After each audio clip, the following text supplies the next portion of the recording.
My name is Amelia Johnson. I am 34 years old, and I thought Christmas dinner would finally be a chance to feel close to my family again. The tree was lit, the table set, the wine poured, and for a moment I believed maybe this year would be different. But when my mother looked across the table, her smile sharp as glass, and spoke words that silenced the entire room, everything I thought I knew about love, loyalty, and family shattered in an instant. Have you ever been blindsided in the one place you expected to feel safe? Stay with me, because what happened at that holiday table is something you will not forget. I was standing in front of the floor-to-ceiling windows of my penthouse on the Upper West Side, the city spread out beneath me like a sea of lights. Manhattan shimmered with holiday sparkle, taxis honked in the distance, and the faint glow of Christmas decorations still clung to the buildings across the park. None of it felt comforting. My reflection stared back at me from the glass, a 34-year-old woman who should have felt proud, yet all I felt was hollow. Just a few hours earlier, I had sat at a long table surrounded by family candlelight, flickering on polished glasses, the scent of roasted turkey and cinnamon in the air. It was supposed to be a celebration, a holiday filled with warmth and gratitude. Instead, it turned into the night my mother Margaret looked me dead in the eye and said the words that made my chest burn. "You are nothing but cheap." The sound of it replayed in my mind like a cruel echo. I pressed a hand against the cold glass, trying to steady my breath. How could she have said that after everything I had done for her, for all of them? My jaw clenched and I felt my nails dig lightly into my palm. I had been carrying my family for years, paying their mortgage, covering their bills, shielding them from worries that should have been theirs. And still, in front of cousins and neighbors, she decided to humiliate me. I walked away from the table that night, without raising my voice, without tears, but inside me something cracked. The silence that followed her words had been worse than shouting. Forks froze mid-air, conversations stopped. Even the Christmas music playing softly in the background seemed to fall away. All eyes had turned to me, waiting for me to crumble or fight back. Instead, I pushed my chair back, my heels clicking against the hardwood floor as I stood tall. Up here in my penthouse, the city kept moving, but I felt stuck, pinned down by those words. Cheap. My whole life I had worked to prove otherwise. From the first paycheck I earned waiting tables in college to the long nights building my company BrightPay, from nothing I had fought for a life far from cheap. I had sacrificed sleep, friendships, and even parts of myself just to get here. The memory of her face as she said it would not leave me. Margaret, with her carefully set hair, the navy dress she always wore to special occasions, the tight smile that rarely reached her eyes. She had laughed, actually laughed, as if what she said was clever. I remembered Emily shifting uncomfortably beside her, Daniel staring at his plate, my father Thomas rubbing at the bridge of his nose. No one spoke up for me. Not one person told her to stop. I turned away from the window and sank onto the leather sofa, the hum of the city muffled by the double glass. My hands were trembling now, not from weakness but from anger rising to the surface. I had not cried since leaving that restaurant, but the sting sat just behind my eyes. For years I had kept their secrets, quietly wiring thousands of dollars every month, so they could keep the house in Cincinnati, so they could drive their car, so my mother could get the dental work she needed, so they could take that anniversary trip without worry. I had done all of that out of love. Yet she stood there tonight in front of Nancy, from next door in front of Uncle Peter and Aunt Joan, in front of Emily's colleagues who had come along and called me cheap, as if I was nothing more than a spoiled daughter trying to buy affection. I leaned back and closed my eyes, the soft hum of my heating system filling the silence. It was not just about the insult. It was about the years of dismissal, the way every success I achieved was turned into something shameful in her eyes. If I drove a Tesla, it was too flashy. If I bought a penthouse, it was wasteful. If I was recognized in Forbes, it was nothing but a publicity stunt. And now even generosity had been twisted into something ugly. The Christmas lights I had strung up around my own living room blinked gently, their reflections scattering across the glass coffee table. They should have filled me with peace. But instead, they reminded me of the decorations at that dinner, how carefully the restaurant had dressed the room with wreaths and ribbons. Beauty meant nothing when poison laced the words at the table.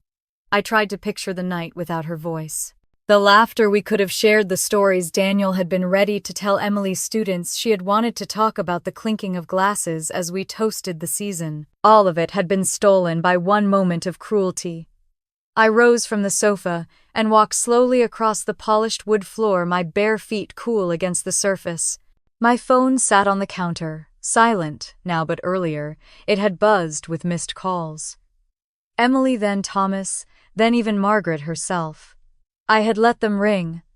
I was not ready to hear excuses or empty apologies. The Rolex still sat in my bag untouched since I slid it back inside its velvet box. $15,000 meant to show gratitude, to bridge a gap now reduced to a painful symbol of how little she valued me.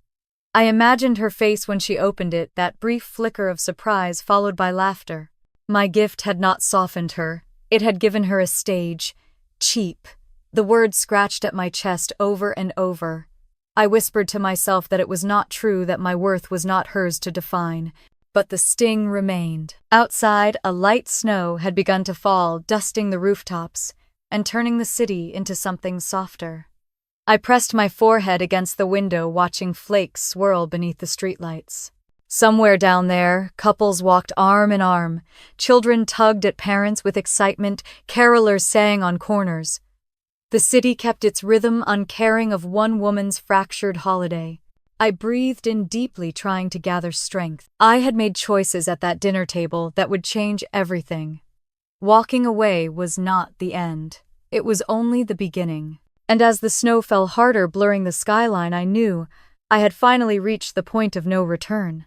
When I think back to where it all started, my mind always drifts to the little two-story house on a quiet street in Cincinnati. It had beige siding that my father, Thomas, was forever touching up with a paintbrush, and a front yard that looked like a carpet because he mowed it every single Saturday without fail. Everything about that house was ordinary, yet for me, it became the stage where I first learned the sharp divide between what was praised and what was condemned. My father worked as an accountant for a small local firm. He loved balance sheets more than most people love movies, and his greatest joy seemed to be showing me how a penny saved could become a dollar earned. He kept a jar of coins on the kitchen counter, not for spending, but for teaching. He would empty it out, line up the nickels and dimes, and make me practice adding them up until I was almost in tears. To him, it was discipline. To me, it felt like a cage. My mother, Margaret, was different. She was a third-grade teacher at the elementary school just down the street. She knew every parent, every neighbor, and she cared very much about how people saw us. Margaret always straightened her hair before church, ironed her dresses until there was not a wrinkle in sight, and she expected Emily and me to reflect that same image. The problem was that Emily fit the mold perfectly, while I never could. Emily was 3 years younger than me, quiet, obedient, always eager to please. She sat at the table with her homework spread out neatly, never challenged authority, and smiled when my mother complimented her good manners. I, on the other hand, asked too many questions. I wanted clothes that looked like the ones the older girls wore. I wanted to go places my mother thought were unnecessary, and I had a mouth that often got me in trouble. The favoritism was not hidden. It was plain in the way Margaret would beam when Emily brought home a drawing from school and tape it proudly to the fridge while my science projects were brushed aside.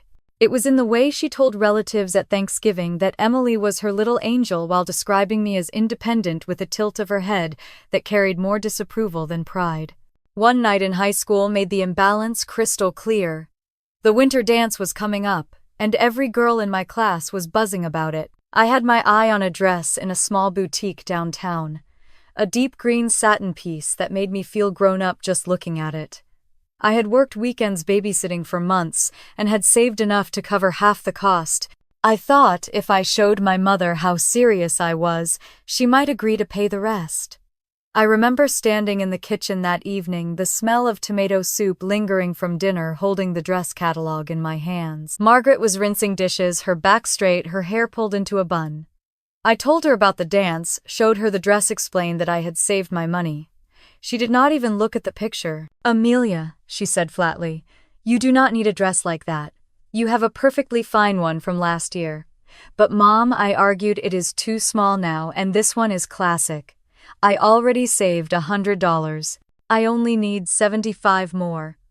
Her eyes flicked to me sharp and cold. My dorm room was tiny and the mattress thin, but to me, it was a palace. For the first time in my life, I was judged not by my mother's measuring stick, but by my own work. I threw myself into economics and computer science subjects that lit up my mind in ways nothing in high school ever had.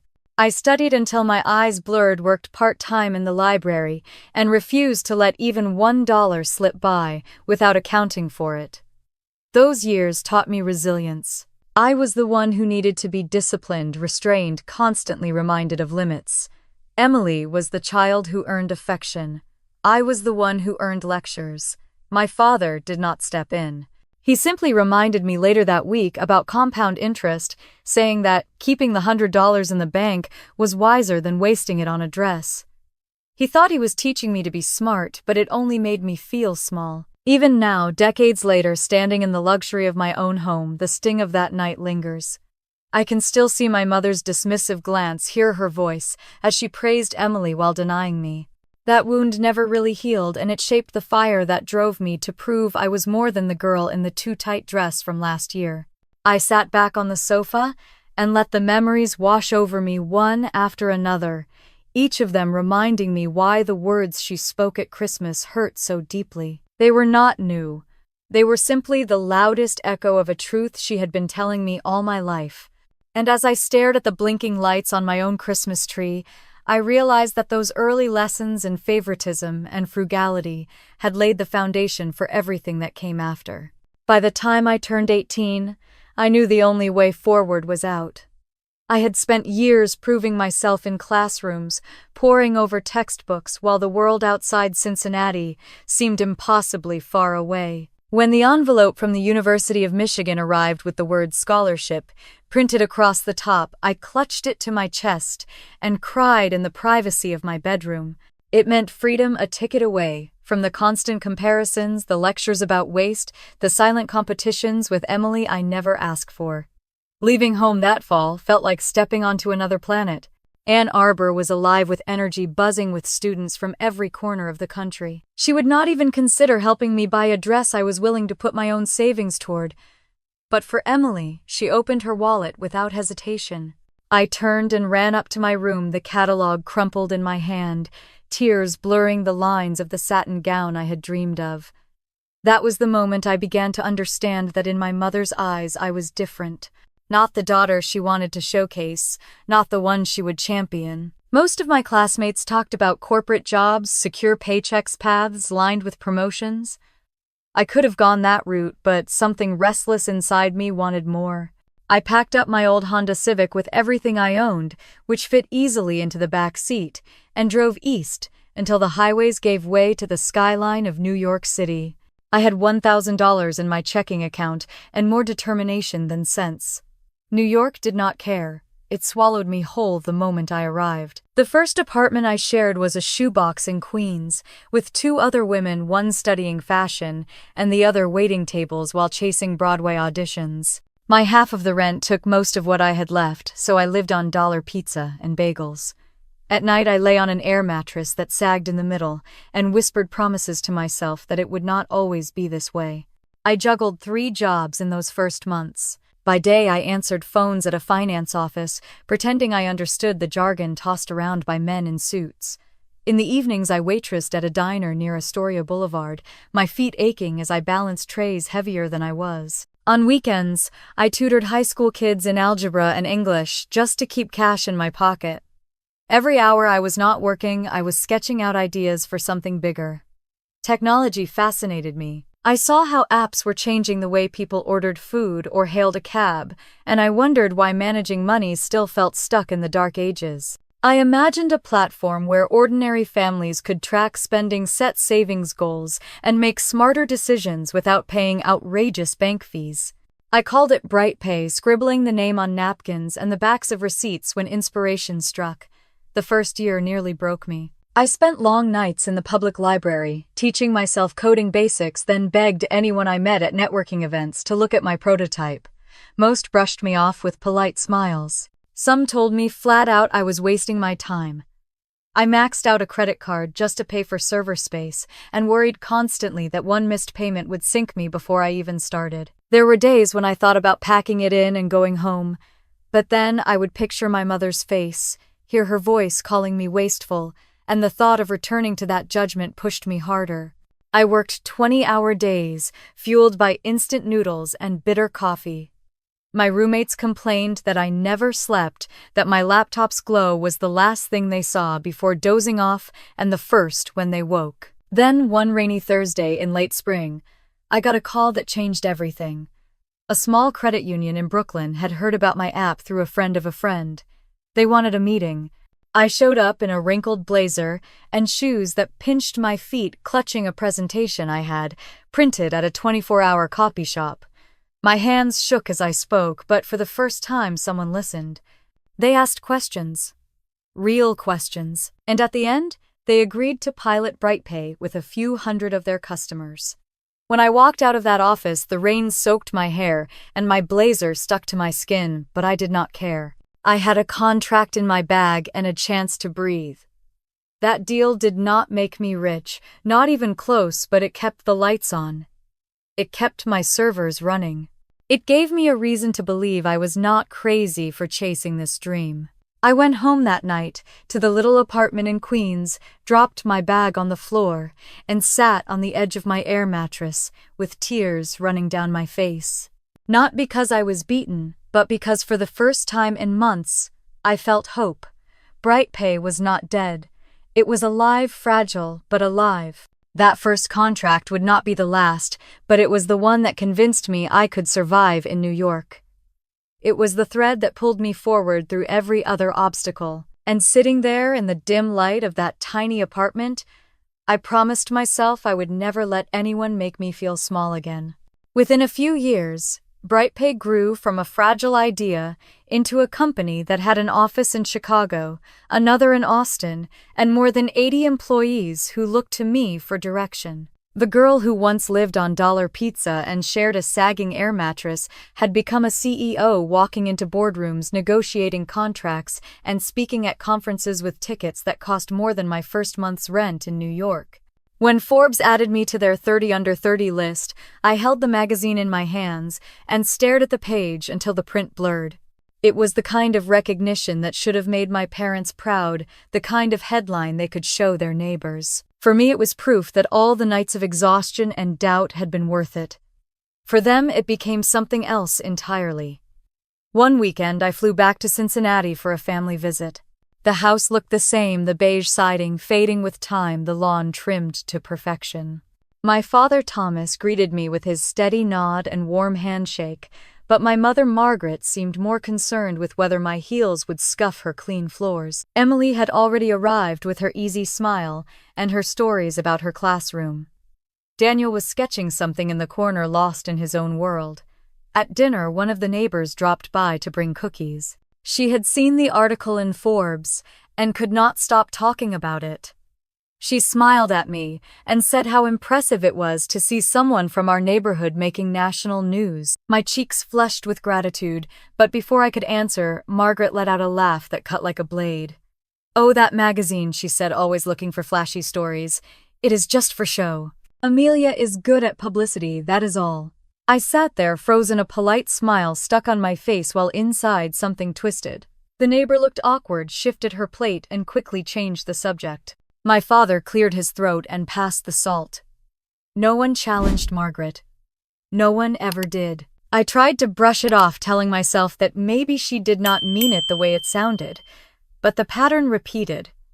Every time someone mentioned my success, Margaret found a way to dismiss it. She would tell relatives that the press only cared about money, that companies like mine came and went like fads. To her, I was not a daughter who had built something against the odds. I was a girl who spent too much, reached too far, and needed to be cut down to size. The distance between us grew. Phone calls became shorter. Visits home left me drained. Even when I tried to share genuine joy, like signing a deal with a major bank or moving into a better office, she would purse her lips and say things like, "I hope you are saving some of it," or "That sounds extravagant." It was as if every milestone only proved her point, that I was irresponsible. The hardest moment came one summer afternoon when I stopped by a church fundraiser in town. Margaret was chatting with a group of her friends near the bake sale tables. I walked up behind them just as one of the women said how lucky she must feel to have a daughter so successful. I waited for the smile, the nod, the words of pride. Instead, I heard my mother laugh low and sharp. "Amelia spends money like it is water. She has no sense of limits. I worry she will drown in it one day." I froze in place, the sound of children playing in the parking lot fading into silence in my ears. Her friends chuckled politely, and one of them caught sight of me standing there. Their smiles faltered. Margaret turned, her face stiffening when she realized I had heard. I forced myself to smile and walked toward the tables, pretending to look at the pies. Inside, I was burning. That was not just a dismissal. That was betrayal. In front of her friends, she stripped away everything I had worked for, reducing me to a careless spender, someone to gossip about instead of someone to respect. That night, I lay in the guest room, staring at the ceiling, listening to the familiar creak of the old house, and felt the chasm between us widen. My success had built walls instead of bridges. I wanted her pride. What I got was scorn. And the worst part was realizing that no matter how high I climbed, Margaret would never see me as anything but the girl asking for a green dress she said I did not need. The irony of it all was that, while my mother dismissed me as reckless, I was the one quietly keeping their world afloat. For 4 years straight, I had wired $5,000 into their account every month. That money covered the mortgage on the Cincinnati house, the property taxes that seemed to climb every year, the insurance premiums, the payments on their car, even the surprise medical bills that would have buried them otherwise. When their roof leaked after a storm, I paid the contractor. When my father's blood pressure medication was too expensive, I covered the pharmacy bill. When their anniversary came around, I booked them on a cruise down to the Caribbean, telling them it was a gift from a travel promotion so they would not argue.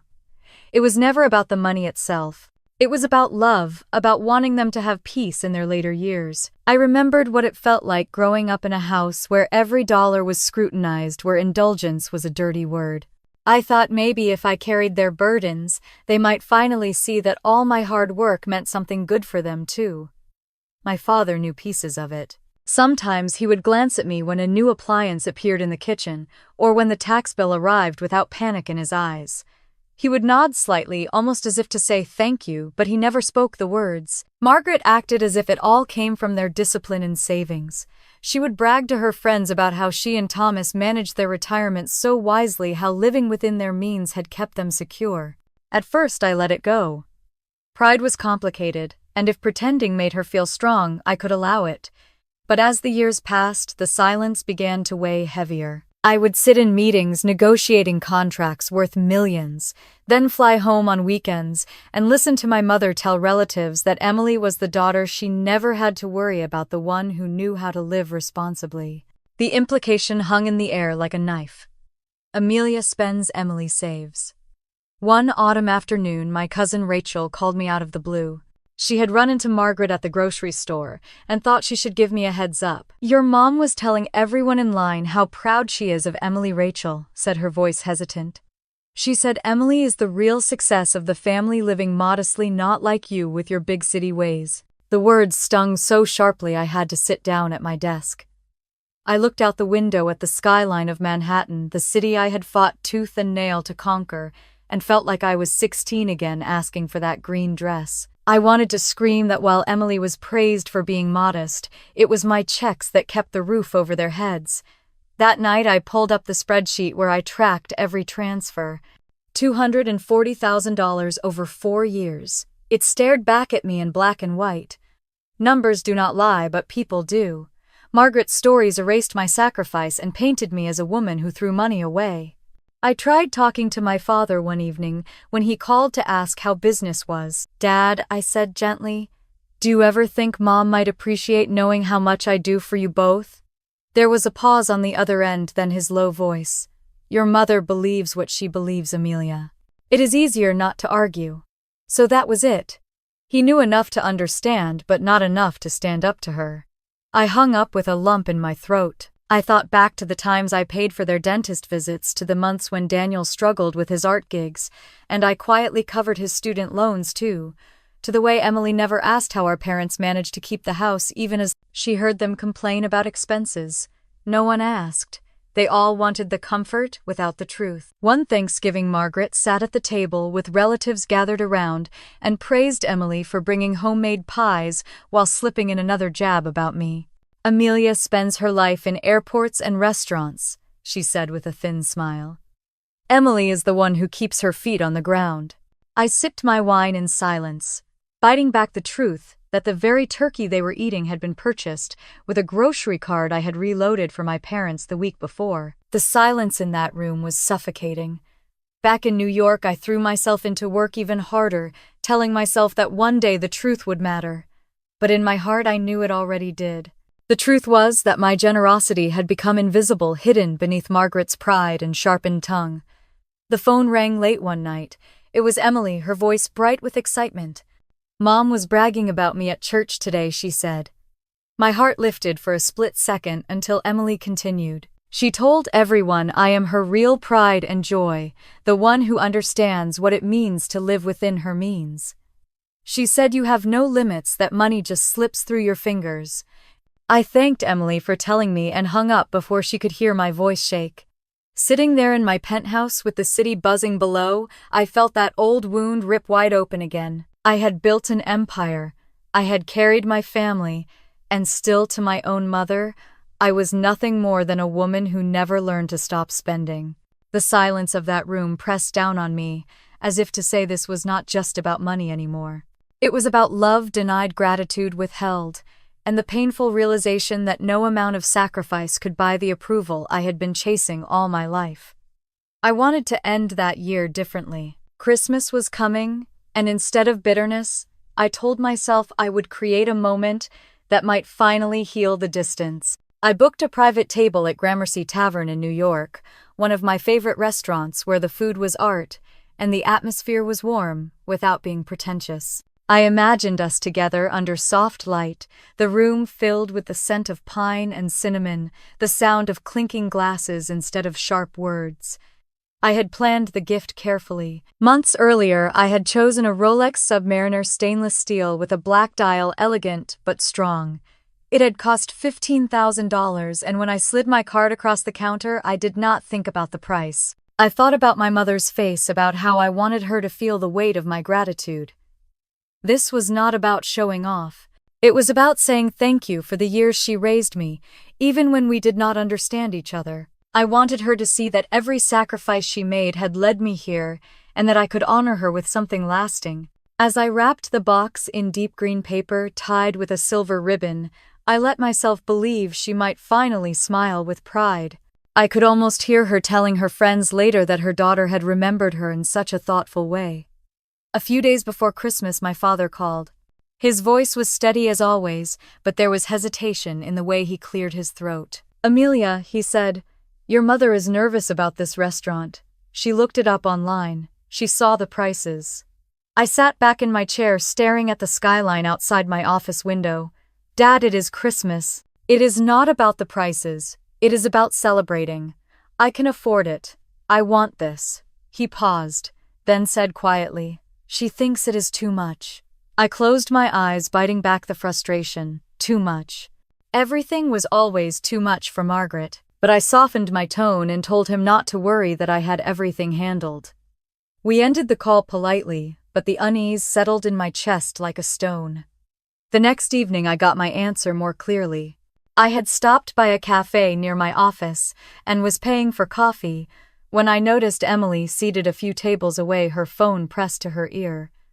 She had not seen me. I caught the sound of her voice as I walked by and froze when I heard my mother's name. She was whispering, her tone conspiratorial. "Mom, I know. I will keep an eye on her.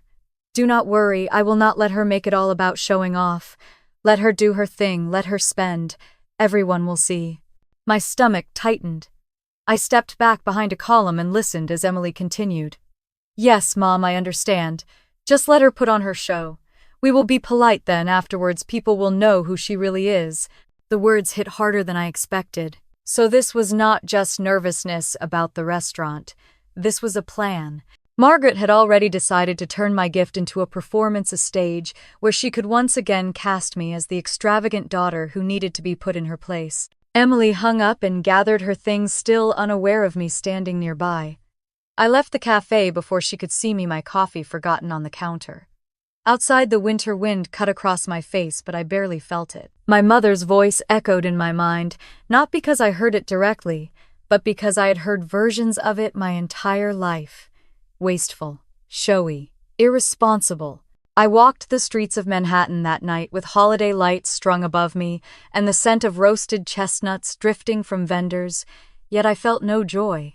I felt only the weight of that wrapped box waiting at home, the green paper and silver ribbon suddenly heavy with expectation that might never be met. Still, I could not bring myself to cancel.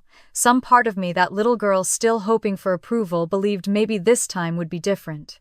Maybe the meal, the setting, the gift would soften her. Maybe surrounded by family and the warmth of Christmas, she would finally let her guard down. I placed the Rolex in my closet, tucked safely behind folded sweaters, and stared at it for a long time.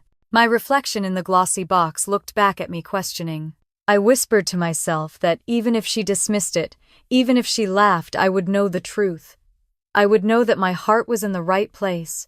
As the city outside buzzed with holiday cheer, I stood in the silence of my penthouse and wondered how much longer I could keep hoping for something that never seemed to come. Gramercy Tavern was glowing with holiday warmth when I arrived early on Christmas evening. The dining room smelled of pine and roasted herbs wreaths hung along the walls, and a tree glittered near the entrance with white lights and red ribbons. The staff knew me from past visits and led me to the private table I had reserved. The long, polished wood gleamed under candlelight glasses, already set napkins folded neatly like origami. I placed the small green-wrapped box into my purse and drew a steady breath. Tonight had to go well. One by one, my family filtered in. Daniel came first, his coat a little too thin for the cold, but his grin wide.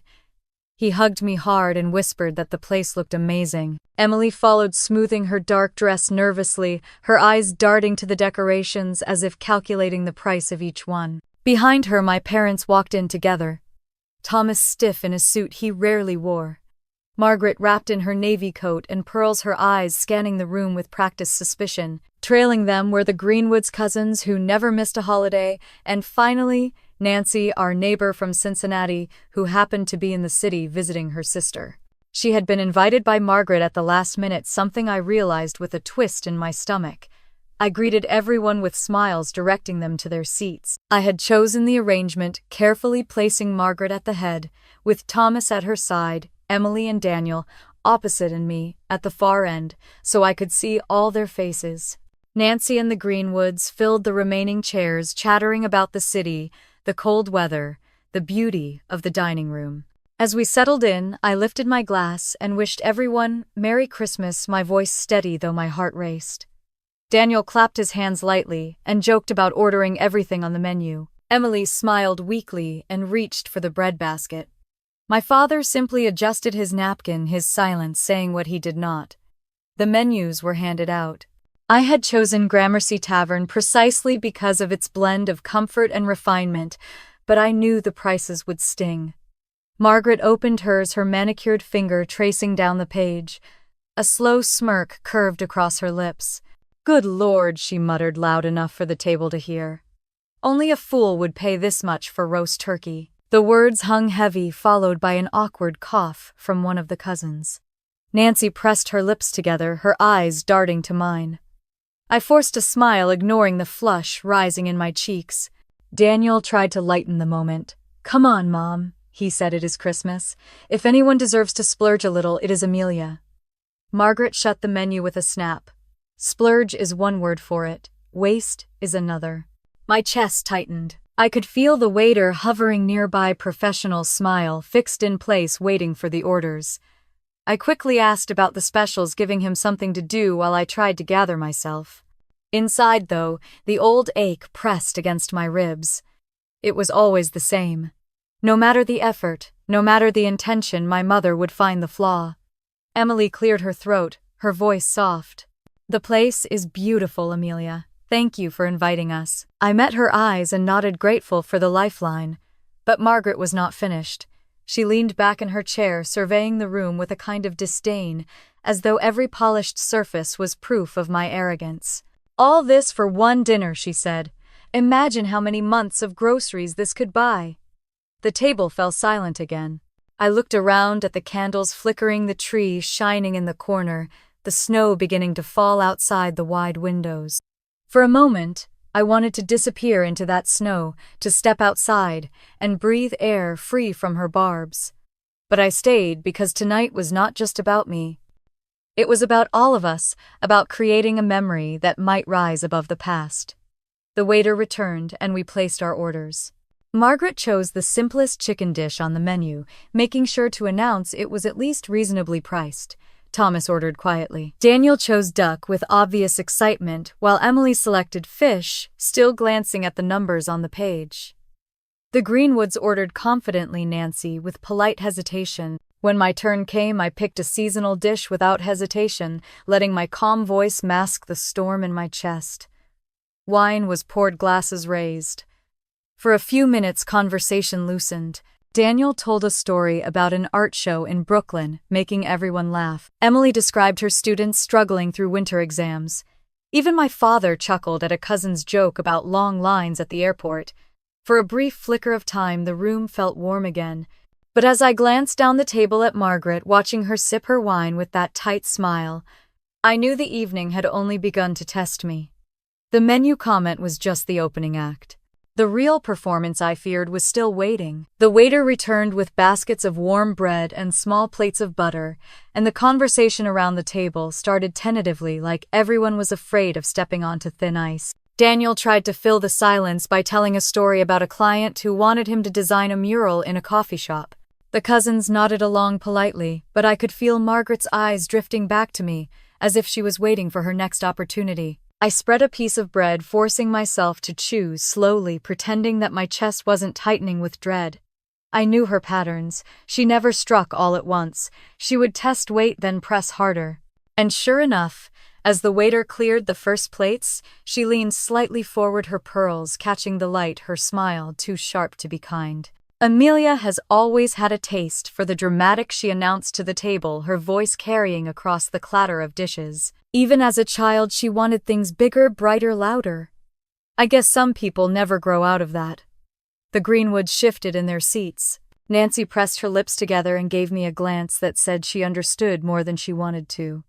Emily lowered her gaze to her napkin, her fingers folding the corner of the cloth, as if it were the most delicate origami. I forced myself to answer calmly. Some of that determination helped me build Bright Pay, I said, turning to the cousins and Nancy. We started with nothing, and now we have offices in 3 cities. We've been able to help thousands of families manage their money better. For a brief moment, the room softened. One of the cousins nodded, impressed. That really is incredible, Amelia. Must feel good to see all that work pay off. But Margaret's laugh broke through the fragile approval like glass shattering on tile. Help families, she repeated, her voice dripping with sarcasm. Let's not pretend. Fintech is just another way of squeezing money from people who don't know better. You can wrap it up in pretty words, but at the end of the day, it's just taking advantage of the little guy. The air around me chilled. My fork hovered uselessly above my plate. My father cleared his throat, as though about to speak, then thought better of it and reached for his water instead. Emily's cheeks flushed red as she looked down. Daniel leaned forward, his voice tight. That's not fair, Mom. You don't even know what she does. Margaret arched her brows. I don't need to know the details to see the truth. All I see is headlines and expensive dinners. She waved her hand toward the decorated dining room, toward the tree twinkling in the corner, the servers moving gracefully between tables. This is what she thinks proves her worth. I clenched my hands under the table nails, biting into my palms. I wanted to defend myself, to lay out every statistic, every story of the single mothers who had saved enough through Bright Pay to buy their first cars, of the retirees who managed to live without debt because of the tools we provided. But I could see already that nothing I said would matter. Still, I tried. We've lowered fees that banks have charged for years. We've given people tools they never had access to before. I've watched clients pay off debt and start savings for the first time. That isn't exploitation. That's empowerment. Margaret tilted her head and gave a slow smile. Or maybe it's just a convenient way to buy yourself some praise while you keep spending like there's no tomorrow. Silence fell again, heavy and suffocating. I heard the clink of glasses from the other tables, the muted laughter of strangers enjoying their Christmas dinners, and it made the quiet at ours all the more painful. Nancy finally spoke, her voice hesitant. Well, I think it's wonderful that Amelia has worked so hard. Not many people could build something from scratch like that. Margaret turned her gaze on her, polite but sharp. Hard work is one thing. Throwing money around is another. I stared at the flickering candle in the center of the table, willing myself to stay calm. My chest rose and fell with the effort of breathing evenly. I reminded myself of every lesson I had learned in boardrooms every time I had faced down a skeptical investor. Keep your voice steady. Do not let them see you shaken. So I lifted my glass of wine, smiled faintly, and said, I'm proud of what I've built, no matter what anyone says. Emily glanced up at me, her eyes wide, and pleading as if she wished she could dissolve the tension with a word. Thomas finally spoke then, his voice low and weary. Let's just enjoy dinner. It's Christmas. But Margaret would not let it rest. She picked up her fork and tapped it lightly against her plate. Enjoy dinner, she said. That's easy when someone else is footing the bill. The words landed with a sting. Daniel's chair scraped against the floor as he shifted uncomfortably. The Greenwoods avoided my gaze entirely. Nancy reached for her glass of wine as though wishing it were stronger. I swallowed hard, feeling the burn in my throat. The wrapped Rolex in my purse seemed to pulse like a weight heavy, with hope that was already slipping through my fingers. I wanted to tell her the truth, to announce to everyone at the table how many mortgages, bills, and medical expenses I had quietly covered, how much of her comfort was built on my sacrifice. But I held it in. Instead, I pressed my hands together in my lap and forced my voice to remain calm. Some things are worth celebrating, I said quietly, even if not everyone understands them. Margaret leaned back in her chair and smirked, her eyes glinting with triumph, as if my restraint was proof that she had won. I felt my nails cut deeper into my palms, but I refused to give her the satisfaction of seeing me break. The main courses arrived just then, plates of turkey, duck, salmon, and seasonal vegetables set down in front of us. The waiter poured more wine, unaware of the battlefield he had walked into. Around the table, the clatter of cutlery started up again, but the warmth of the evening had been drained. Every bite tasted of ash. As I lifted my fork, I knew the night was far from over. Margaret had drawn her first blood in public, and the worst I feared was still to come. The plates of the main course were cleared away, and the soft hum of the dining room wrapped around us like a curtain I wanted desperately to hide behind.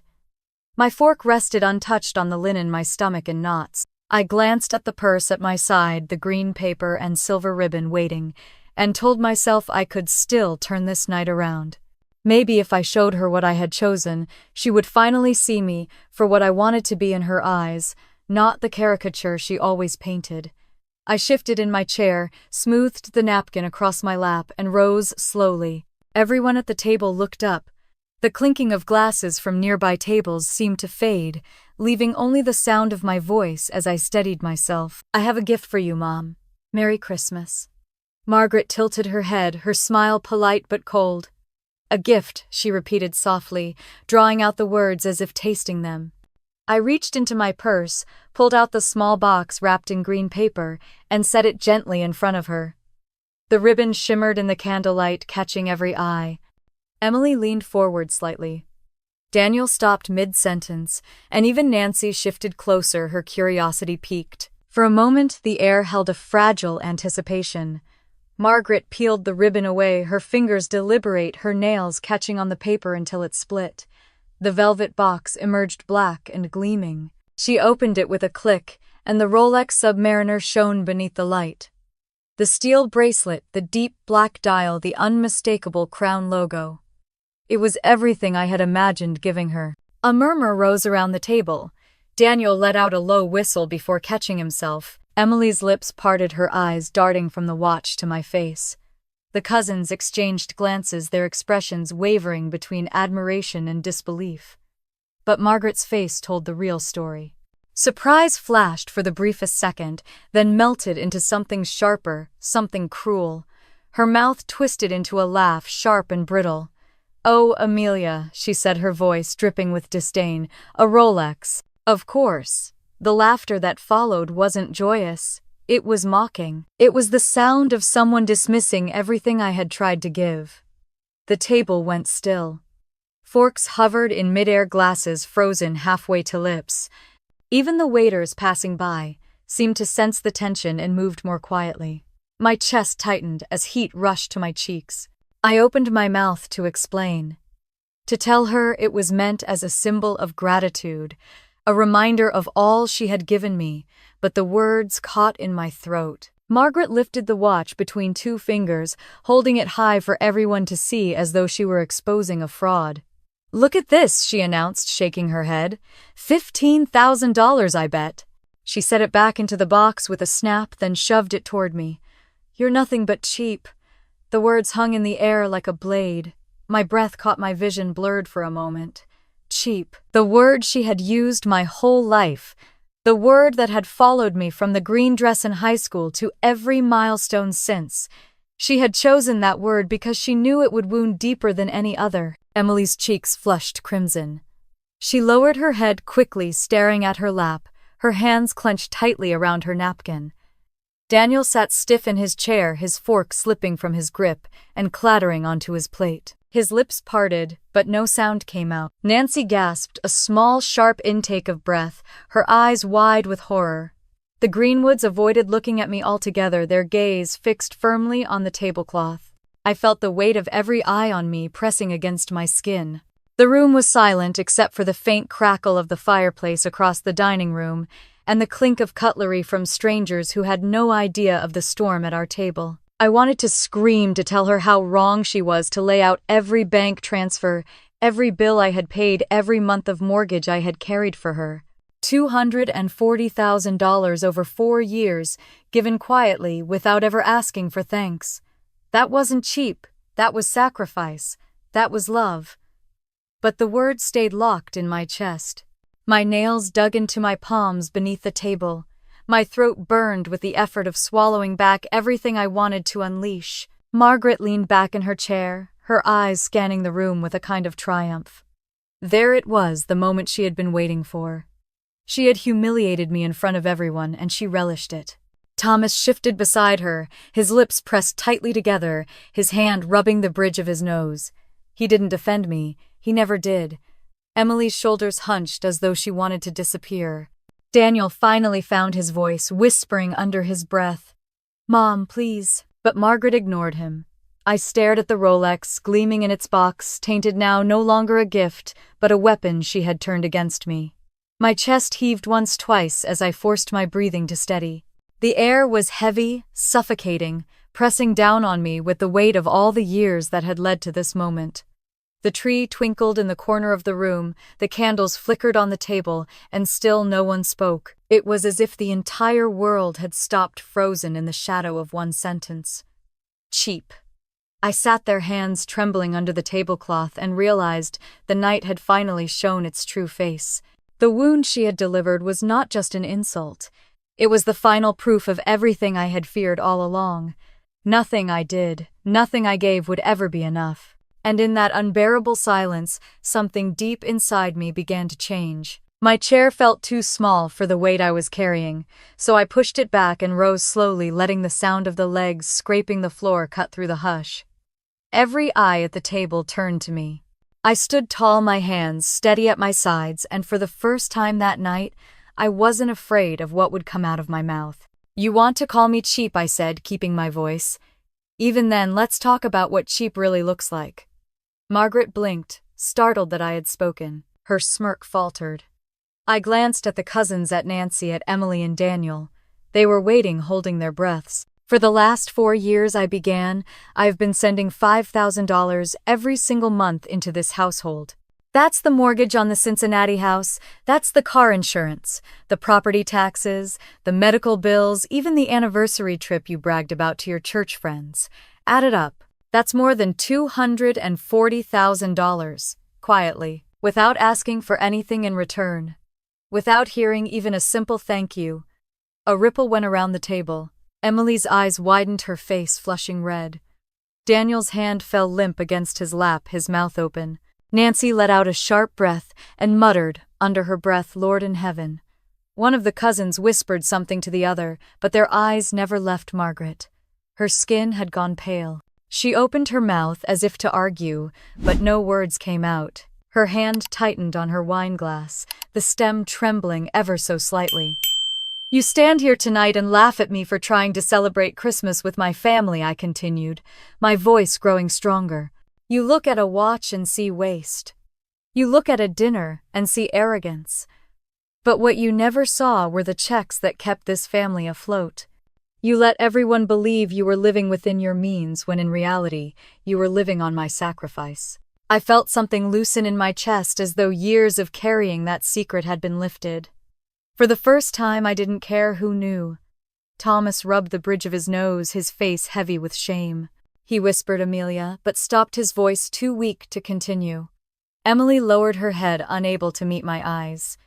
Daniel leaned forward, his lips parting as if to say something, then closed again. I reached into my purse and pulled out my phone. The room was silent, but I didn't hesitate. I scrolled to the number I had called hundreds of times and pressed it. "David, it's Amelia," I said when my financial advisor answered. "Yes, I need you to cancel all automatic transfers to the Parker account immediately. Mortgage, insurance, car payments, taxes. All of it."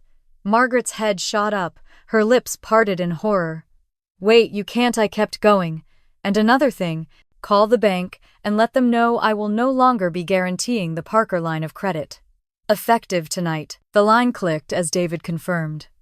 "Thank you," I said, and ended the call. I slid the phone back into my purse. Around the table, no one breathed. Even the servers seemed to have vanished from the dining room, as though the entire restaurant was holding still. Margaret's face was bloodless. Her hand, still clutching the wine glass, shook so violently, the liquid rippled against the rim. "You wouldn't dare," she whispered, her voice breaking. I tilted my head slightly. "I already did," Nancy whispered almost to herself, but loud enough for everyone to hear. "My God, Margaret, you've been living off your daughter all this time." The words cut deeper than mine ever could. Margaret flinched, her eyes darting around the table, but there was no ally left. The Greenwoods stared at their plates, cheeks red with second-hand embarrassment. Emily's eyes glistened with tears. Daniel just shook his head in disbelief. I leaned down, picked up my coat from the back of my chair, and draped it over my arm. My voice was soft but steady. "You called me cheap, Mom. The only cheap thing here was my hope that I could buy your pride. That mistake is mine, and tonight it ends." I slipped the purse over my shoulder, the Rolex box still inside. For a moment I looked at it, then at her, and realized it no longer mattered. I turned toward the door, my heels clicking against the floor. Behind me, the silence grew heavier, thick with shame and disbelief. I didn't glance back. Not at Margaret's stricken face, not at Thomas's bent shoulders, not at Emily's trembling hands, or Daniel's stunned expression. When I stepped outside, the cold night air met me like a cleansing tide. Snow drifted from the sky, settling on my hair and coat. The city glowed with Christmas lights, carolers sang faintly from a block away, and laughter spilled from other restaurants where families toasted in joy. But inside Gramercy Tavern, my family sat frozen in the ruins of the illusion we had all lived under. And for the first time in years, I felt the weight lift from my shoulders as I walked away into the falling snow. The first letter came 3 weeks later, crisp white paper with the seal of the bank stamped in blue. It was addressed to my parents' house in Cincinnati, and though I was not supposed to see it, Emily sent me a photo with a message that read, simply, "Did you know about this?" The notice said they were 3 months behind on their mortgage and, unless immediate payment was made, foreclosure proceedings would begin. My name was no longer tied to the account. The weight of those words was undeniable. The house I had grown up in with its beige siding, and Saturday mornings filled with the sound of my father's lawnmower, was slipping from them. By February, the calls began. The bank demanded payment. The credit cards froze. Without my transfers, the fragile structure they had built collapsed quickly. They tried to juggle bills borrowing from one account to cover another, but the math no longer worked. In March, a sheriff's notice was taped to the front door. 30 years of ownership gone in a single sheet of paper. Neighbors stood on their porches watching as movers carried out the furniture. Margaret kept her chin high in front of them, but Emily told me later that her hands shook as she packed dishes into boxes. Thomas sat silently in his old recliner until they lifted it away, and then he stood outside staring at the cracked sidewalk like a man twice his age. The car went next. Without my payments, they could not keep up with insurance and the loan. They sold it back to the dealer for a fraction of its worth, driving away in a used sedan that rattled at every stoplight. Margaret began tutoring after school, walking into classrooms with stacks of workbooks, her hair tied back tight, her shoulders slumped under the strain. Thomas picked up a seasonal job preparing taxes at a strip mall office, staying late into the evenings under fluorescent lights. Emily called me often during those months, her voice edged with frustration. "You could have prevented this, Amelia. You didn't have to let it get this bad." At first I let her words pass through me. I had carried the family long enough.